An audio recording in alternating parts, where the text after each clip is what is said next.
The silence hit me before anything else. I pushed through the front door at 4:47 p.m., arms full of groceries I'd picked up for dinner, and the house felt wrong, not empty. My mom's car was in the driveway, but hollow in a way that made my skin prickle. "Jasper?" I called, setting the bags on the counter. Nothing. No scrambling paws on hardwood, no excited whining, no cold nose nudging my hand. I called again, louder this time, moving toward the living room. His crate sat empty, the door hanging open. His water bowl was gone. The rope toy he'd been gnawing on that morning had vanished from the corner where he always left it. My chest tightened as I turned toward the kitchen. Mom stood at the sink, calmly rinsing a coffee mug like it was any other Tuesday afternoon. "Mom, where's Jasper?" She didn't even look up. "We sold him. Your sister needed money for the girls' phones. You'll get over it." The words didn't register at first. My brain kept trying to rearrange them into something that made sense, something that didn't sound like she'd just told me they sold my dog, my 6-month-old Australian shepherd, the puppy I'd saved for 8 months to buy, the living creature who slept on my bed every night. "You? What?" "He was expensive, Lillian. Don't be dramatic."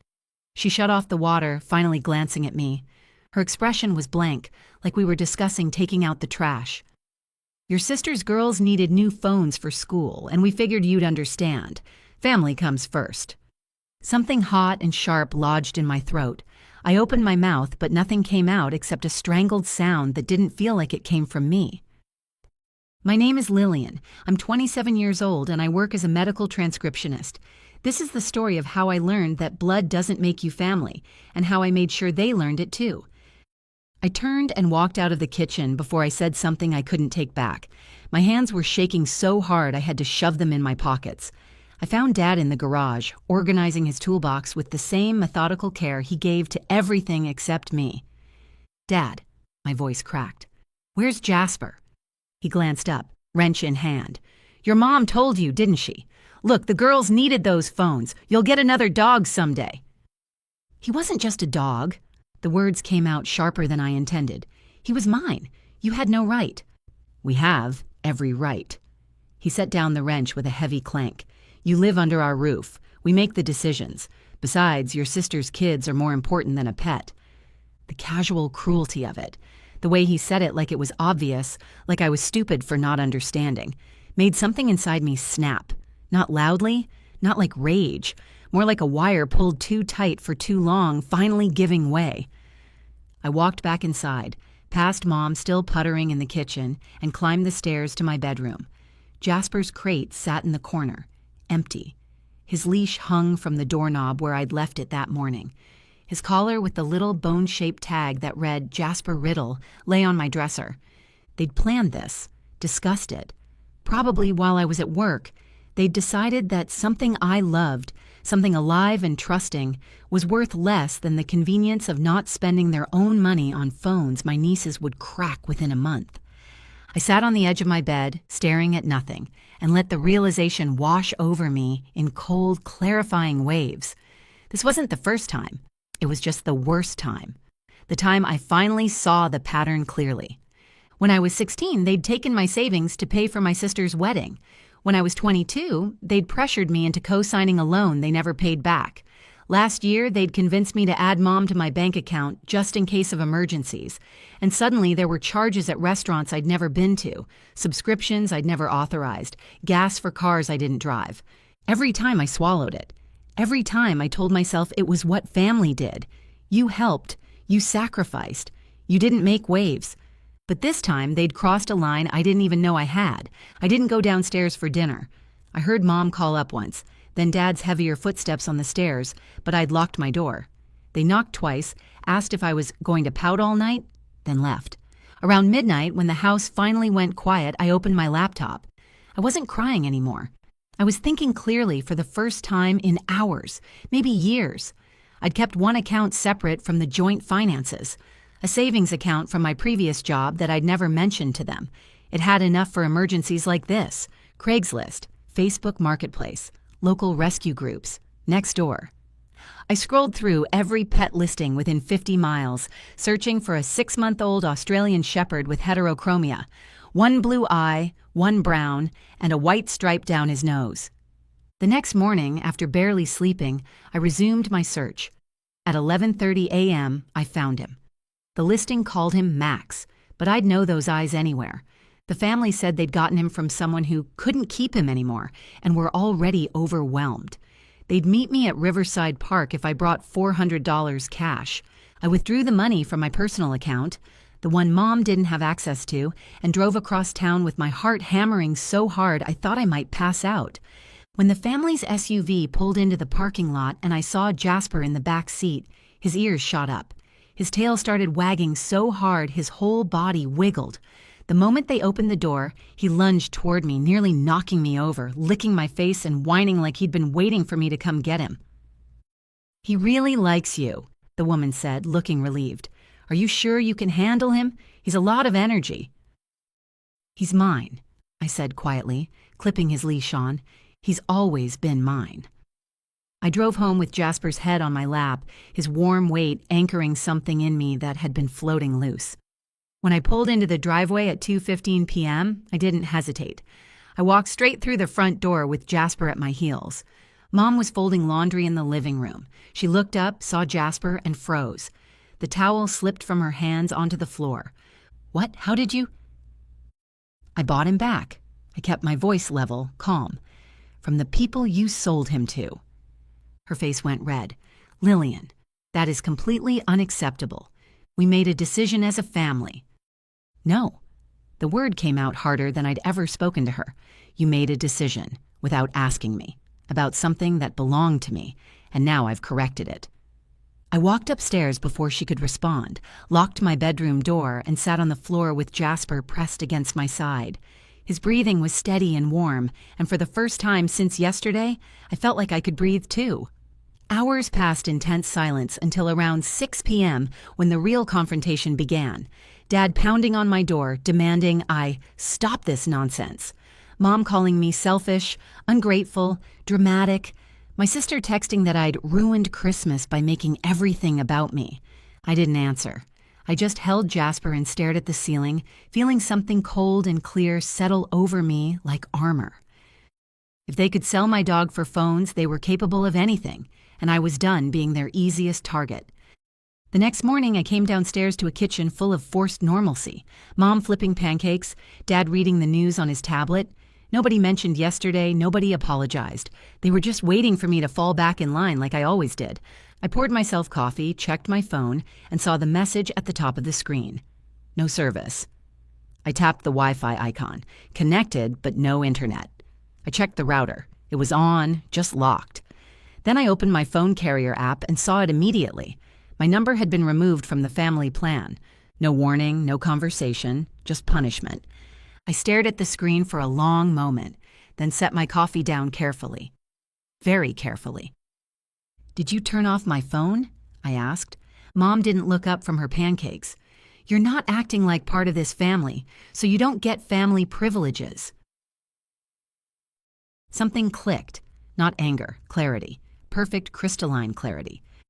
The joint bank account they used for all their bills, the mortgage, the utilities, the car payments, was in my name.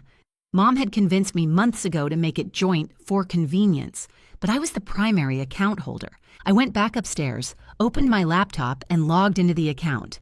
$4,847.62. I recognized maybe $200 of charges as mine from the last month. Everything else was them. Restaurants, Amazon orders, gas stations in towns I'd never visited, subscriptions I'd never signed up for. They'd been using me as their personal ATM while treating me like I owed them for the privilege of existing. I opened a new checking account at a different bank, transferred every dollar. Then I removed Mom's access entirely. The whole process took 11 minutes. When I called the bank to flag the unauthorized transactions from the past 6 months, the representative said I had grounds to file for fraud recovery on most of them. 3 weeks later, the bank recovered $3,200 of unauthorized charges. It didn't erase what they'd done, but it helped me afford the security deposit on my new place. I scheduled a callback for the next day. By mid-afternoon, I'd packed everything essential and loaded my car. 1 duffel bag with clothes, 1 box with Jasper's things, my laptop and important documents. Everything else could stay. I loaded everything into my car while they were both occupied. Mom in the shower, Dad on a work call, and drove straight to Tessa's apartment. She was a coworker I barely knew outside the office, but we'd shared lunch breaks a few times, and she'd mentioned her spare room when I'd vaguely hinted at family tension, when I'd told her twice, "If you ever need anything, my door's open." When I knocked at 11:30 a.m. with Jasper at my feet and a duffel bag over my shoulder, Tessa took one look at my face and said, "Guest room's yours. I'll grab some sheets." That night, lying on Tessa's couch with Jasper curled against my legs, my phone lit up. I'd bought a prepaid SIM and the messages came flooding through the moment I connected to Tessa's Wi-Fi. "Mom, where are you? Answer me now." Dad, "Lillian, be serious. Come home." My sister, "You're doing all this over a dog? Grow up." Mom again, "We're worried. Please just come back." Not one apology, not one acknowledgement of what they'd done. Just inconvenience, just control slipping through their fingers. I blocked their numbers and started searching for apartments. By morning, I had 6 alerts. "Failed login attempts on your account." Then a text from Mom's new number. "What did you do to the bank account? Call me now." I didn't respond. I just forwarded the alerts to my email for documentation and kept looking at rental listings. Over the next 3 days, the messages got more desperate, then angrier. Then they started recruiting. Aunt Pam called. "I heard there's some drama. Maybe we should all sit down together." "Did they tell you they sold my dog?" I asked. Silence. Then, "Well, they thought it would help your sister's family." I hung up. Then Aunt Betty called, Mom's older sister, the one nobody messed with at family gatherings, the one who remembered every slight and feared no one. "Lillian," she said when I answered, "I heard bits and pieces from Pam. Tell me everything." So I did, every detail, the dog, the money, the phone, the years of using me as a bank. I didn't soften anything. When I finished, Betty was quiet for exactly 3 seconds. "Pack your things," she said. "Come stay with me, and don't tell your parents where you're going." Something in her voice made my spine straighten. "Okay." "I'll handle the rest," she added, and hung up. I texted Tessa, thanked her profusely, promised to take her to dinner when things settled, and drove to Betty's house that afternoon. It sat behind tall pines on the edge of town, quiet and solid like Betty herself. She had the guest room ready, fresh towels, a bowl of water for Jasper. She didn't ask if I was okay. She could see I wasn't. She just made dinner and told me where everything was. The next morning, Betty came into the kitchen already dressed, car keys in hand. "Don't plan anything this afternoon," she said. "Keep your phone close." Then she left. She was gone for an hour and 40 minutes. When she came back, she set her keys on the counter with deliberate calm, and my phone immediately started buzzing. "Mom, you didn't need to bring Betty into this." Sister, "Wow, real mature, Lillian." Dad, "Answer your phone, we need to talk." I looked at Betty. "What did you do?" She poured herself tea. Reminded them what happens when they cross someone who remembers everything. Later, Betty told me what happened. She'd walked into their house without knocking, laid everything on the kitchen table. The dog, the bank account, the phone, the years of financial manipulation, and let them try to defend themselves. When Mom started making excuses, Betty cut her off. "Don't bother lying, I'm not Lillian." Then Betty mentioned something I didn't even know she knew about. Dad's unpermitted garage renovation last year. Betty had stopped by to drop off Christmas presents last year and noticed the work. She'd made a pointed comment about code enforcement that Dad had nervously laughed off, the one he definitely didn't want code enforcement hearing about now. The house went silent after that. But of course, their takeaway wasn't, "We hurt our daughter." It was, "Lillian turned someone against us." That night, another alert. "Failed login attempt on your account." Then a Venmo request from Dad. $200 for expenses you owe us. I stared at it, then laughed. Actually laughed out loud. They'd sold my dog, stolen my money, cut off my phone, and they wanted me to pay them. I declined the request and blocked him. 3 days later, I toured an apartment 40 minutes away. Small, outdated, slightly too expensive. But it allowed dogs, and more importantly, nobody there knew my parents. I signed the lease that afternoon. When I moved in 2 weeks later, carrying my single duffel bag up the stairs with Jasper trotting beside me, my phone buzzed with 19 missed calls. Mom, you don't have to live like this. Come home. Dad, you should have talked to us first. Sister, we don't deserve this. You're acting crazy. I blocked all of them and shut off my phone. That night, sitting on my borrowed air mattress in an empty apartment with water-stained walls and a flickering kitchen light, Jasper climbed onto my lap. He was too big for it, but he tried anyway, resting his head against my chest. I scratched behind his ears and looked around at the space that was entirely, completely mine. A week later, an envelope appeared under my door.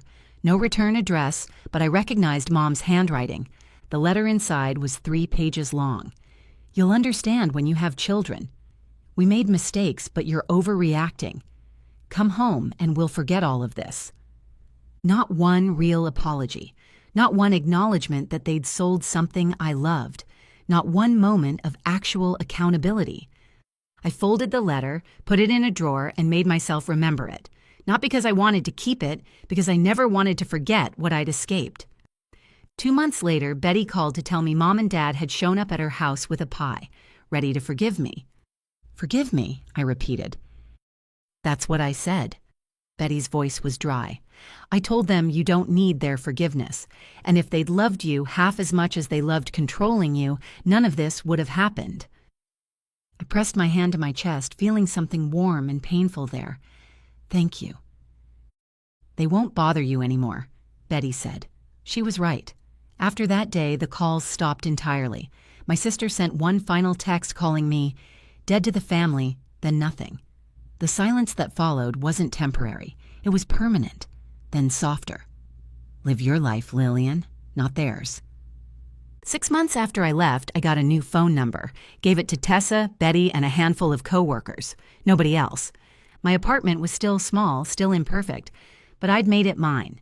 Jasper's bed in the corner, plants on the windowsill, photos I'd taken at the park on the walls. Sometimes I thought about my parents, wondered if they'd ever understood what they'd done, if they'd ever actually missed me, rather than just missed what I provided. But mostly, I didn't think about them at all. One evening, I was sitting on my couch with Jasper sprawled across my lap, his head heavy against my leg, when I realized something that made my throat tight. The day they sold him, I thought they'd taken everything from me. But really, they'd given me something. The final proof that their love had always been conditional. That the moment I stopped being useful, I stopped mattering. And knowing that, really, truly knowing it, had set me free. I ran my fingers through Jasper's fur, feeling his steady breathing against my palm. They thought you were the price I'd pay to stay, I whispered, but you were the reason I finally left. In the quiet of my small apartment, with my dog breathing softly beside me and my life entirely my own, I felt something I hadn't felt in 27 years. Peace, real, uncomplicated peace. I wasn't going back, not ever. Before you go, here's a quick bonus for sticking around. If you love learning and growing like I do, you need to try audiobooks. I've got an exclusive deal with Audible. Your first month is completely free. That's access to over 500,000 titles, zero cost to you. All the details are waiting in the description. Don't miss this one.